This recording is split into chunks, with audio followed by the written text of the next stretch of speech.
স্বরূপনগরে সীমান্তরক্ষী বাহিনীকে সংবর্ধনার মধ্য দিয়ে শুরু হলো সীমান্তে শিশুদের ক্রীড়া প্রতিযোগিতা। উত্তর ২৪ পরগনা জেলার বসিরহাট মহকুমার স্বরূপনগরের বালতি নিত্যনন্দকাটি গ্রাম পঞ্চায়েতের নবাদকাটি হাই স্কুল ফুটবল মাঠে অনুষ্ঠিত হল নবাদকাটি হাই স্কুলের বার্ষিক ক্রীড়া প্রতিযোগিতা। এবছর নবাদকাটি হাই স্কুলের বাৎসরিক ক্রীড়া প্রতিযোগিতা ৪৭ বছরে পা রাখল। আজ বিশেষ এই দিনে সীমান্তরক্ষী বাহিনীর জওয়ানদেরকে সংবর্ধনার সাথে সাথে উত্তর ২৪ পরগনা জেলার সহকারী সভাপতি বীণা মণ্ডল এবং স্বরূপনগর পঞ্চায়েত সমিতির সভাপতি অনুষা মণ্ডলকে সংবর্ধনার মধ্য দিয়ে শুরু হলো এই ক্রীড়া প্রতিযোগিতা। এই প্রতিযোগিতায় অংশগ্রহণ করেন কয়েকশো ছাত্রছাত্রী। আজ সকাল ১১টা থেকে এই ক্রীড়া প্রতিযোগিতা শুরু হয়। ক্রীড়া প্রতিযোগিতায় বিভিন্ন ইভেন্টে কয়েকশো ছাত্রছাত্রী অংশগ্রহণ করেন। এই ক্রীড়া প্রতিযোগিতার শুভ সূচনা করেন স্বরূপনগরের বিধায়ক বীণা মণ্ডল, সাথে ছিলেন স্বরূপনগর পঞ্চায়েত সমিতির সভাপতি অনুষা মণ্ডল এবং সীমান্তরক্ষী বাহিনীর অ্যান্টি হিউম্যান ট্রাফিক ডিপার্টমেন্টের অফিসার ইন্সপেক্টর নির্মল কুমার ঘোষ।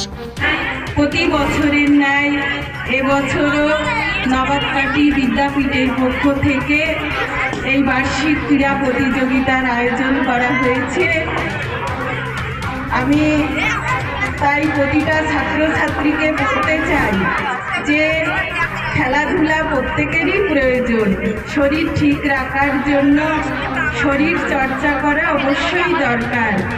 ছাত্রানাং অধ্যয়নাং তপ, তৎকালীন আচার্যরা তারা শিক্ষার প্রতি বিশেষভাবে নজর দিতেন, কিন্তু বর্তমান যুগের শিক্ষাবিদগণ শুধু লেখাপড়া নয়, লেখাপড়ার সাথে সাথে একটু গল্পের বই পড়া, একটু খেলাধুলা করা, একটু গান বাজনা করা এবং প্রতিটা শিক্ষক শিক্ষিকারা তারা সেইভাবেই ছেলে মেয়েদের এগিয়ে নিয়ে যাচ্ছে। শারীরিক এবং মানসিক বিকাশের জন্য প্রতিটা ছেলে মেয়ের খেলাধুলা অবশ্যই প্রয়োজন। খেলাধুলা করলে শুধু শরীর গঠন হয় না, চরিত্রও গঠন হয়। কারণ স্বাস্থ্য যদি ভালো না থাকে কোনো কিছুই ভালো থাকবে না, ভালো লাগবে না, পড়াশোনায়ও মনোনিবেশ থাকবে না। তাই স্বাস্থ্যই সম্বল। তাই তো স্বামী বিবেকানন্দ বলেছিলেন যে গীতা ভাগবত ফেলে রেখে ফুটবল খেলাই শ্রেয়। এই খেলাধুলার মধ্য দিয়ে ছাত্রছাত্রীরা যেমন আনন্দ উপভোগ করে, সেই সাথে সাথে যারা দর্শকবৃন্দ এবং যেসব শিক্ষক শিক্ষিকারা আছেন তারাও কিন্তু আনন্দ উপভোগ করে। স্বাস্থ্যকে ঠিক রাখতে হবে, শরীর ঠিক রাখতে হবে, তাহলে সবকিছুই ভালো লাগবে, সবকিছুতেই মনোনিবেশ করা যাবে। তাই আগে চাই স্বাস্থ্য। স্বাস্থ্য ভালো না থাকলে কোনো কিছুই ভালো লাগবে না এবং ভালো থাকবে না।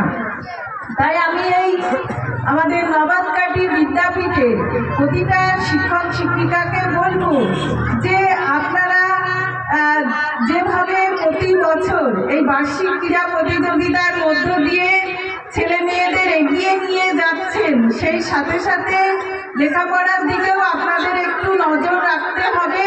কারণ আমাদের গভর্নমেন্ট কিন্তু প্রচুর সুযোগ সুবিধা করে দিচ্ছে।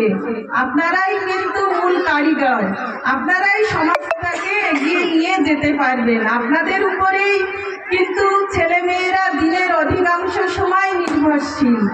সেই দিকে নজর দিয়ে আপনারা নিজের ছেলে মেয়ে মনে করে তাদেরকে এগিয়ে নিয়ে যান এবং আজকের যে সুন্দর আয়োজন করেছেন সেটি সার্থক হোক, সুন্দর হোক, এই কামনা করে আমি সকলকে আরেকবারও শুভেচ্ছা অভিনন্দন জানিয়ে আমার কথা শেষ করলাম।